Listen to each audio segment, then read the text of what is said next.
Praise the lord. హల్లెలూయా. దేవుని పరిశుద్ధ నామానికి స్తోత్రం కలుగును గాక. ఈ మంచి ఉదయకాల సమయంలో ఉదయకాల మన్నా ద్వారా నా మాటలు వింటున్న మీ అందరికీ కూడా ప్రభు అయిన యేసుక్రీస్తు వారి నామంలో ప్రత్యేకంగా శుభాలు వందనాలు తెలియజేస్తూ ఉన్నాను. బాగున్నారా అండి అందరూ?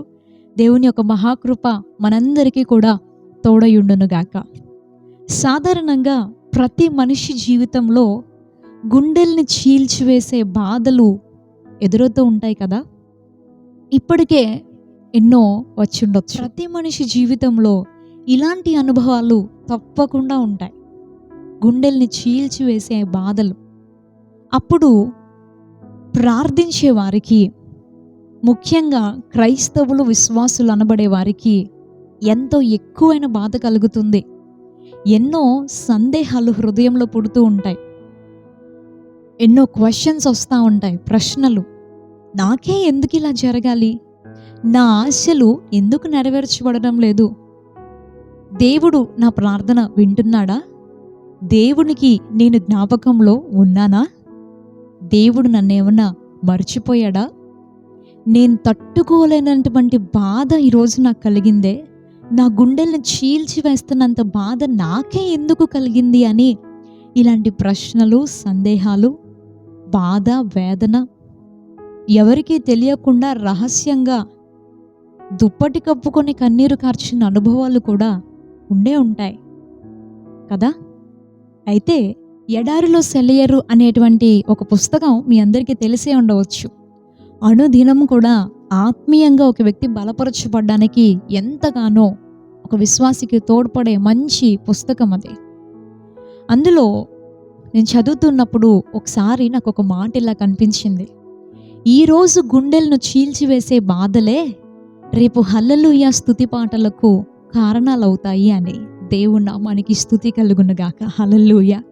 నిజంగా కొన్ని మాటలు మనసులో అలా ముద్రలాగా వేయబడిపోతూ ఉంటాయి. వాటిని చదువుతున్నప్పుడు తెలియని ఆనందం, ధైర్యం హృదయంలో కలుగుతూ ఉంటుంది. ఎందుకు, నాకే ఎందుకు అనే ప్రశ్నలతో సతమతం అవుతున్న వారికి ఒక మంచి సమాధానమే, ఈరోజు గుండెల్ని చీల్చివేసే బాధలే రేపు హల్లెలూయా స్తుతి పాటలకు కారణాలు అవుతాయి. ఏ బాధ, ఏ శ్రమ లేకపోతే ఆనందం యొక్క విలువేంటో కూడా మనకు అర్థం కాదు.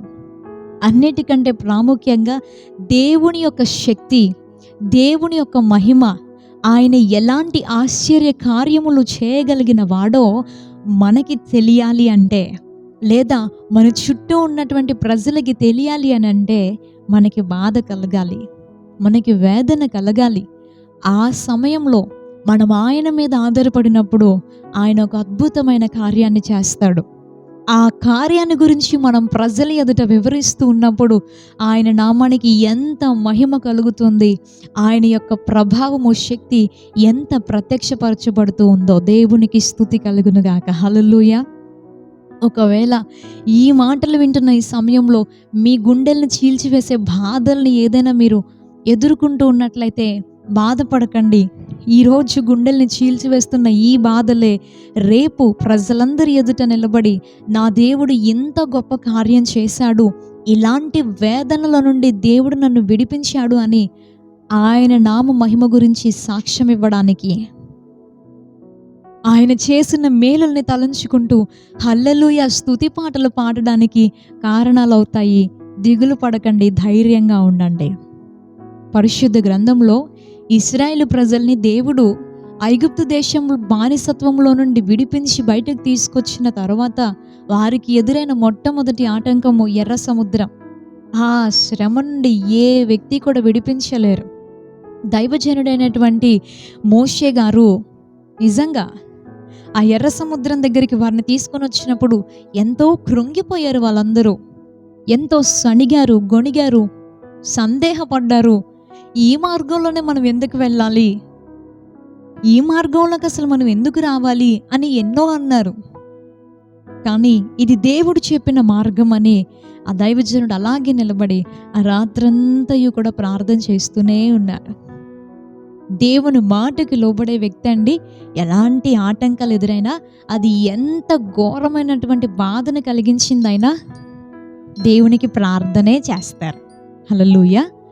ఎంతమంది మనకి వ్యతిరేకంగా సణుగుతున్నా, గొణుగుతున్నా కూడా ఏ మనిషి మాటను కూడా పట్టించుకోరు. కేవలం ప్రార్థనే చేస్తారు. ఎందుకనంటే ఇది దేవుడు నాకు చెప్పాడు, దేవుడు నన్ను ఈ మార్గంలో నడిపించాడు అనే ఒక నిశ్చయత మన హృదయంలో ఉంటే ఎలాంటి శ్రమనైనా, ఎంతమంది వ్యతిరేకంగా నిలబడినా మనం ఒక్కరమైనా దేవుని కోసం నిలబడగలుగుతాం. దేవునికి స్తుతి కలుగునుగాక.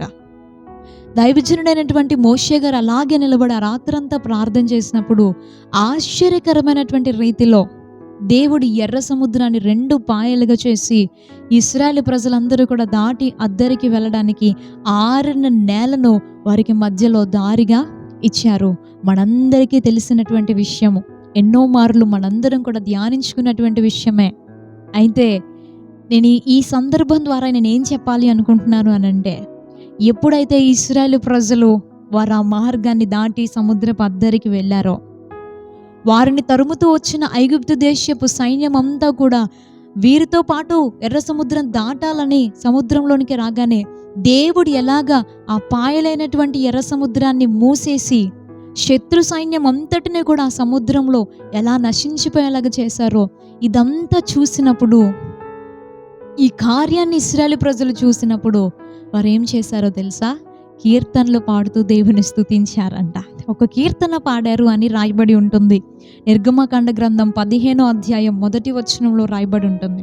అప్పుడు, ఎప్పుడు అంటే 14వ అధ్యాయం 31వ వచనంలో, యెహోవా ఐగుప్తీయులకు చేసిన గొప్ప కార్యమును ఇశ్రాయేలీయులు చూచిరి గనుక ఆ ప్రజలు యెహోవాకు భయపడి యెహోవా యందును ఆయన సేవకుడైన మోషే యందును నమ్మకముంచిరి. ఇదంతా అయిపోయిన తర్వాత 15వ అధ్యాయం 1వ వచనంలో, అప్పుడు మోషేయు ఇశ్రాయేలీయులను యెహోవాను గూర్చి ఈ కీర్తన పాడారు అని ఆ కిందంతా కూడా ఒక పెద్ద కీర్తన రాయబడి ఉంది 21వ వచనం వరకు. దేవునికి స్తోత్రం. యెహోవాను గానం చేయండి, ఆయన మిగులు అతిశయించి జయించాడు. గుర్రమును దాని రౌతును సముద్రంలో ఆయన పడద్రోశారు. ఫరో శ్రేష్ఠులైనటువంటి సైనికులందరూ కూడా సముద్రంలో మునిగిపోయారు. శత్రు సైన్యం లయమైపోయింది. దేవుడు ఎర్ర సముద్రాన్ని పాయలు చేసి మరలా దానిలోనే మనకు దారి ఇచ్చి మనల్ని అద్దరికి నడిపించి మరలా అదే సముద్రంలో శత్రువులందరినీ నశింపచేశారు అని స్తుతి గానాలు చేశారు, కీర్తన పాడారు, గాన ప్రతిగానాలు చేశారు. తంబురతోనూ ఇంకా రకరకాల వాద్యములతోనూ ఆయనను స్తుతించారు. మరి ఎర్ర సముద్రము పాయలవ్వకముందు ఎంత బాధ కలిగిందో కదా. ఇన్ని సంవత్సరాలు ఐగుప్తు దేశంలో బానిసలుగా ఉండి బయటకు వచ్చేసామని ఆనందపడే లోపు ఎర్ర సముద్రాన్ని ఎదురుగా చూసి, వెనక తరుముతూ వస్తున్నటువంటి ఫరో సైన్యాన్ని చూసి మరలా మనం చనిపోబోతున్నామని ఎంత కృంగిపోయారో. వారి గుండెలు చీల్చివేసినంత బాధ వచ్చేసింది వారికి. కానీ దేవుని మీద ఆధారపడినప్పుడు, హల్లెలూయా, ఆయన పాదాల మీద పడి ఆయన సహాయాన్ని కోరుకున్నప్పుడు, ఆయన చేసినటువంటి కార్యం చూసిన తర్వాత కీర్తనతో ఆయనను స్తుతించారు. హల్లెలూయా, స్తుతి గానాలు పాడారు. మన జీవితాల్లో కూడా ఒకసారి వెనక్కి తిరిగి చూసుకుంటే ఇలాంటి అనుభవాలు మనకు కనబడతాయి. నా జీవితంలో కూడా ఎన్నో పరిస్థితుల్ని ఎదుర్కొంటూ వచ్చాను. ఎన్నో అనుభవాలు ప్రతి మనిషికి ఉన్నట్లుగానే నాకు కూడా ఉన్నాయి. నేను బీటెక్ చదువుతున్నటువంటి టైంలో ఒకరోజు కాలేజ్లో నాకు జరిగినటువంటి ఒక చిన్న అవమానం, దాని గురించి నేను తట్టుకోలేక ఆ వేదనతో, ఎందుకు, నేనేం చేశాను, నాకు ఇలాంటి అవమానం ఎందుకు కలగాలి అని మాకప్పుడు దేవుని యొక్క కృపను బట్టి 2018, 19 ఆ సంవత్సరాలు, ఆ టైంలో 3rd ఫ్లోర్ కన్స్ట్రక్షన్ జరుగుతూ ఉంది. చర్చ్ మీద ప్రేయర్ రూమ్స్ కన్స్ట్రక్షన్ జరుగుతుంది. రాత్రికాల సమయంలో ఆ కన్స్ట్రక్షన్ జరుగుతున్నటువంటి ప్లేస్లోనికి వెళ్ళి ఆ 3rd ఫ్లోర్లో ఒంటరిగా కూర్చొని నాకే ఎందుకు ఇలా జరగాలి, నేను ఇంకా ఎందుకు బ్రతకాలి అని ఎంతో కన్నీటితో దేవుని సన్నిధిలో ఒంటరిగా ప్రార్థనలో పోరాడుతూ ఉన్నప్పుడు దేవుడు కొన్ని పాటలు నా నోట ఉంచాడు.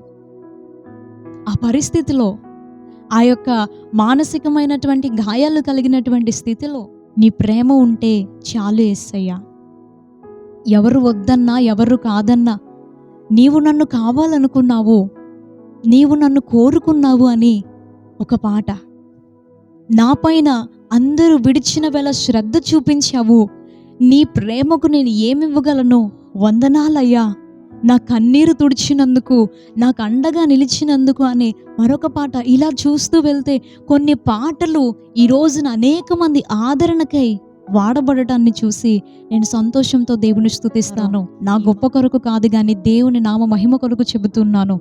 అప్పుడు ఇలాంటి పాటలు నా నోట రావడానికి దేవుడు నాకు అలాంటి శ్రమలు అనుమతించాడేమో, అలాంటి అనుభవాలకి దేవుడు నన్ను తీసుకొని వెళ్ళాడేమో అని దేవుని స్తుతిస్తూ ఉంటాను.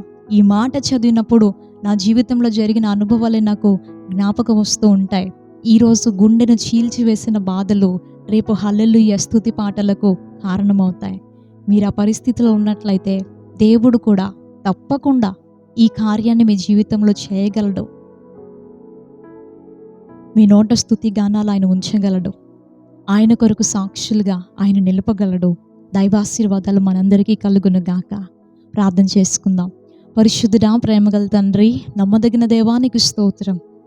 ఎన్నోసార్లు కొన్ని బాధల్ని తట్టుకోలేక గుండెల్ని చీల్చివేసి ఈ బాధలు నాకే ఎందుకు కలిగాయి అని కృంగిపోయినటువంటి పరిస్థితులు ఎన్నో, ఎవరికి తెలియకుండా రోదన ధ్వనులు చేసినటువంటి అనుభవాలు ఎన్నో మా అందరి జీవితాల్లో ఉన్నాయి.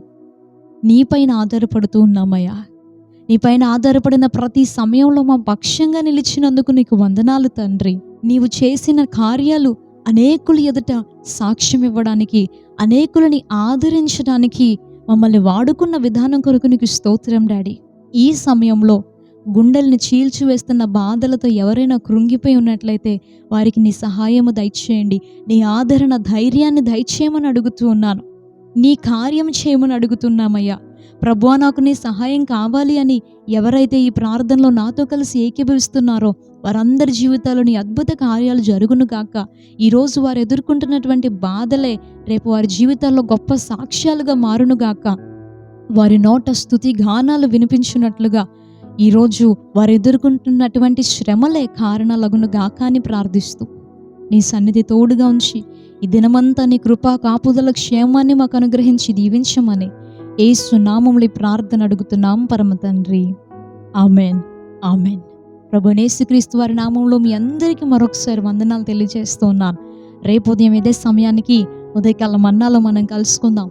అంతవరకు దేవుని మహాకృప మనందరికీ తోడై ఉండును గాక. May God bless you. Thank you so much. Praise the lord.